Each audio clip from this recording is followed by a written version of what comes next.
বিসমিল্লাহির রহমানির রহিম। হ্যাঁ, দেখেন যে ইতিহাস নতুন নতুন তৈরি হয়, কারণ অনেকে প্রশ্ন জাগে এবং অনেকে প্রশ্ন জাগে না যে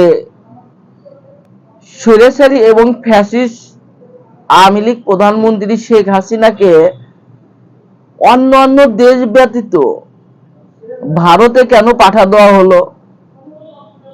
আপনার দুবাই, কাতার, আরব আমিরাত, আমেরিকা বা সৌদি আরব, মালয়েশিয়া, ইসলামিক দেশ ব্যতীত যে প্রধানমন্ত্রী তো বাংলাদেশের প্রধানমন্ত্রী, সে তো মুসলিম প্রধানমন্ত্রী। তাহলে একজন মুসলিম প্রধানমন্ত্রীকে আপনার ভারতে, আপনার সৌদি, কাতার, দুবাই, আরব আমিরাত বা মালয়েশিয়া এই রাষ্ট্রগুলো না রাখা ভারতে কেন রাখা হলো? এখানে বলে একটা প্রশ্ন আসে যে ভারতে কেন রাখা হয়। দেখেন যে নিষিদ্ধ ঘোষিত শেখ হাসিনাকে ভারতে রাখা হয়েছে দুইটা কারণে, এবং ভারতে কেন শেখ হাসিনাকে পাঠা দেওয়া হয়েছে এবং অন্যান্য রাষ্ট্র না বাদ দিয়া ভারতে কেন রাখাইছে। দেখেন যে শেখ হাসিনাকে মেন কারণ ছিল ভারতে রাখানোর যে 1971 সালকে সামনে আনার জন্য। অর্থাৎ শেখ মুজিবুর রহমান যে একজন বিশ্বাসঘাতক ছিল, শেখ মুজিবুর রহমান যে একজন দেশপ্রেমিক প্রধানমন্ত্রী রাষ্ট্রপতি ছিল না, এই যে জাতির পিতা বলে, এই জাতির পিতা যে একটা ফেরাউন জাতির পিতা ছিল, এটা হলো সামনে জনগণকে দেখানোর জন্য। আসলে শেখ মুজিবুর রহমান জাতির পিতা না, শেখ মুজিবুর রহমান হলো ফেরাউনের জাতির পিতা।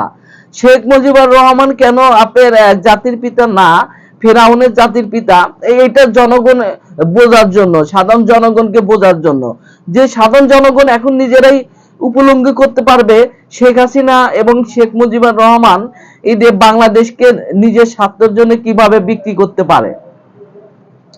অর্থাৎ 1971 সালে যে আপনার যুদ্ধ হয়েছে, শুধু দেখবেন যে যারা রাষ্ট্রবিজ্ঞানী বা আপনার রাজনৈতিক বিশ্লেষণ বা এইটা, তারা সবসময় বলবে একটা কথা, বলবে কি 1971 সালে আমাদের এত লক্ষ মানুষ মরছে, এত লক্ষ মানুষ নির্যাতিত হয়েছে, এত মানুষ এই হয়েছে।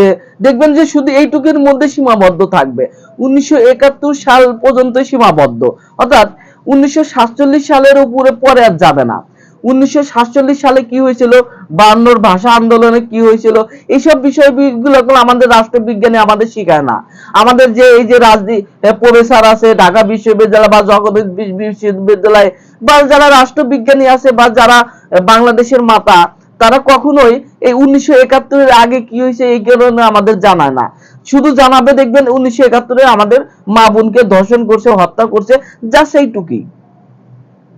দেখেন যে মাননীয় প্রধানমন্ত্রী যখন রংপুর রাপের খাল খনন করতে যায়, সেখানে সে একটা বক্তব্য দিছিল 1971 সালটা কেন হলো, 1971 সালটা কি হতো না, এখানে কি যুদ্ধ বন্ধ হতে পারতো না?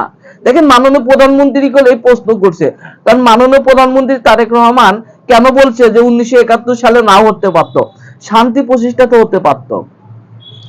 একই রাষ্ট্র, একই সমাজ, একই ব্যবস্থা, তাহলে কেন যুদ্ধ লাগলো? এখানে সেনাবাহিনী বলেন, বিমান বাহিনী বলেন, নৌবাহিনী বলেন, আপনার পুলিশ বলেন, র্যাব বলেন, বিডিআর বলেন, বিজেপি বলেন, এই প্রশাসন তো তারা তো আপনার রাজনীতিবিদ না, তারাও হলো আপনার দেশের মাতৃভূমি রক্ষা করার জন্য তারা জীবন দিতে পারে। তারা মাতৃভূমি রক্ষা এবং ভূ রাজনীতিকের অবস্থা পর্যবেক্ষণ, যেমন একজন সেনাবাহিনীর ডিজিএফআই বা একজন সেনাবাহিনীর এনএসআই, এই যে গোয়েন্দা সংস্থা, এবং একজন গোয়েন্দা সংস্থার কাজ কি? একজন গোয়েন্দা সংস্থার কাজ হলো আঞ্চলিক যে রাজনীতি কিভাবে প্রতিফলন হচ্ছে, এই রাজনীতি কি ভূ রাজনীতিক কোন দিকে যাচ্ছে, এটা বিশ্লেষণ করা। এবং রাজনীতি পলিসি মেকার করে হলো রাজনীতিকবিদরা। এখানে হলো যদি আপনি সেনাবাহিনী বা বিমান বাহিনী প্রশাসনকে আনেন তাহলে ভুল কথা, কারণ প্রশাসন রাজনীতিকবিদ না। বদলে গণতন্ত্রের জনক শহীদ প্রেসিডেন্ট জিয়া রহমান যখন 25শে মার্চ ছাত্র জনতার উপরে গুলি চালায়, তখনই কল বিদ্রোহী হয়েছে। আপনি একটা জিনিস ভাবুন, যদি পাকিস্তানরা শুধু শেখ মুজিবুর রহমানকে যদি তুলে আনতো, তাহলে কেউ বাংলাদেশকে কখনোই স্বাধীনতা হতো না, বা কেউ লড়াই করতো না, বা কেউ বিদ্রোহী করতো না।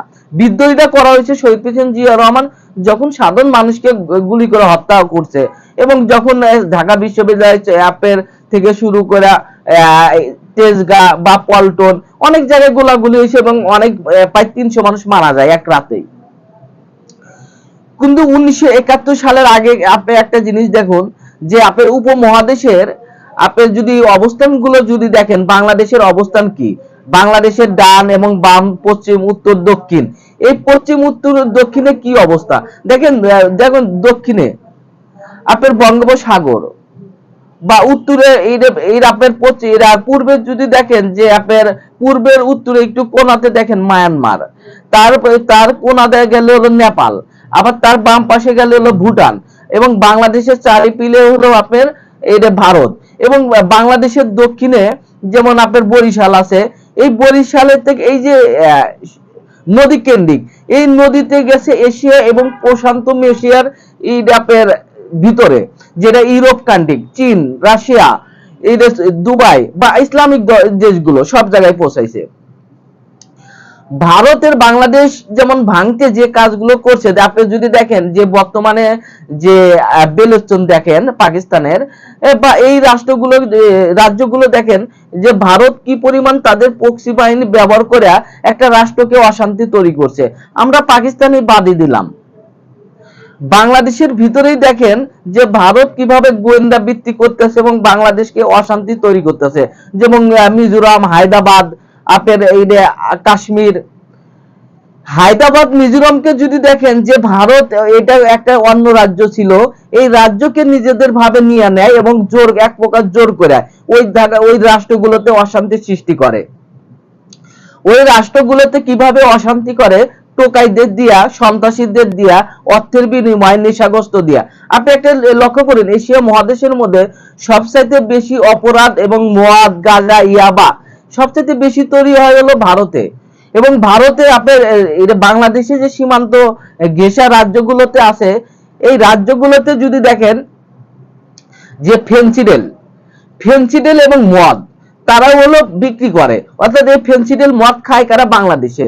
অর্থাৎ ভারতের গোয়েন্দা সংস্থার টার্গেট ছিল 18 থেকে 22 বা 24 বছরের ছেলে মেয়েকে, জানে যে এই বয়সের ছেলে মেয়েকে বিভ্রান্ত সৃষ্টি করা সহজেই যায়, সেজন্য এই ছেলে মেয়েকে নেশার ঘরে যায়, তাকে ইয়াবা দেয়, মদ দেয়, গাঁজা দেয়, ইয়াবা দেয়, তাই তাদেরকে ব্রেন ডাইভার্ট করে, তারপরে তারা তাদের শয়তানি কাজগুলো করে, যেটা মিজোরাম করছে, হায়দ্রাবাদ করছে, যেটা এটা আসাম করছে, যেটা আজাদ কাশ্মীর এখন করতে চাচ্ছে, আজাদ কাশ্মীরকে মিলিয়ন মিলিয়ন ডলার আপের দিয়ে দিচ্ছে।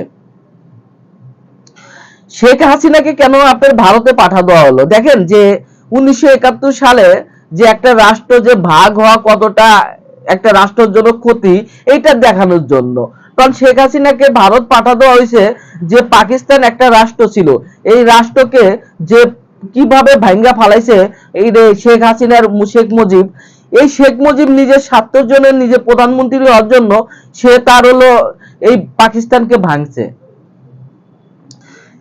এইটা বাংলাদেশের মানুষকে দেখানোর জন্য। অর্থাৎ ভারতে শেখ হাসিনাকে এখন পাঠা দেওয়া হয়েছে না, এখন দেখবেন যে শেখ হাসিনা চট্টগ্রামকে আলাদা করার জন্য চেষ্টা করবে বা রংপুরকে আলাদা করার চিন্তা করবে। দেখেন এই যে চট্টগ্রাম এবং রংপুর, তারা হলো যে গেম খেলবে, অন্যদিকে কুমিল্লা বা নোয়াখালী, বা অন্যদিকে আপনার যদি আপনি দেখেন যে টাঙ্গাইল বা আপনার ময়মনসিং, এই এলাকাগুলোতে যদি দেখেন, এই এলাকাগুলোতে কিছু অস্থিরতা শুরু করবে তাদের গোয়েন্দা ভিত্তি দিয়ে। এখানে গোয়েন্দা থাকতে পারে, যেমন সাংবাদিক থাকতে পারে, লেখক থাকতে পারে, এই থাকতে পারে, ওই থাকতে পারে। যেমন অর্থাৎ আমরা কিছু সাংবাদিকদের তুলে আনবো যারা গোয়েন্দা সংস্থা হিসাবে কাজ করে, না হয় সাংবাদিক, কিন্তু সে হলো এজেন্ট। এই এজেন্টকে কিভাবে সাংবাদিকের মাধ্যমে এই এজেন্টকে আমরা কিভাবে ধরতে পারি, এবং সাংবাদিক মাধ্যমে এজেন্ট যারা ব্যবহার করতেছে, যেমন একজন সাংবাদিক ন্যায় নীতি ভাবে কথা বলবে, সে তাদের অ্যানালাইসিস করবে, সে করবে বাংলা রাষ্ট্রকে কিভাবে রক্ষা করার জন্য।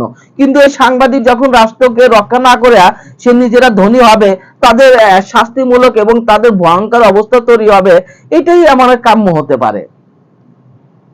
দেখেন এদেরকে যদি দমন না করা যায়, তাহলে ভারত রংপুর বা চট্টগ্রাম আলাদা করবে। অর্থাৎ 1971 সাল যেমন আওয়ামী লীগ নিজের স্বার্থের জন্য একটা রাষ্ট্রকে ভাঙছে, এটা মানুষকে দেখানোর জন্য যে আওয়ামী লীগ নিজের স্বার্থের জন্য রাষ্ট্রকে কিভাবে ভেঙে ফেলায়।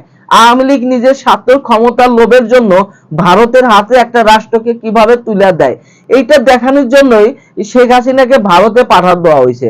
কারণ অন্যান্য রাষ্ট্র না পাঠাতে ভারতে পাঠানোর মেন কারণ ছিল শেখ হাসিনার শয়তানি বুদ্ধি, যে একটা ফ্যাসিস্ট নিজের রাষ্ট্রকে এবং নিজের মাতৃভূমিকে না ভালোবাসা কিভাবে একটা রাষ্ট্রকে অন্য রাষ্ট্রের হাতে তুলে দেয়, এটা দেখানোর জন্য, জাস্ট এইটার জন্য। এখন সাধারণ মানুষ দেখতে পারবে শেখ হাসিনা কিভাবে তাদের গোয়েন্দা, তাদের সম্পদশালী লোকদেরকে ব্যবহার করে, ভারত কিভাবে তাদের অর্থনৈতিক ব্যবহার করে অশান্তি সৃষ্টি করে। এইটা জাস্ট দেখানোর জন্য শেখ হাসিনাকে এটা ভারতে পাঠা দেওয়া হয়েছে অন্য রাষ্ট্র না দিয়ে। সবাই ভালো থাকুন, আসসালামু আলাইকুম।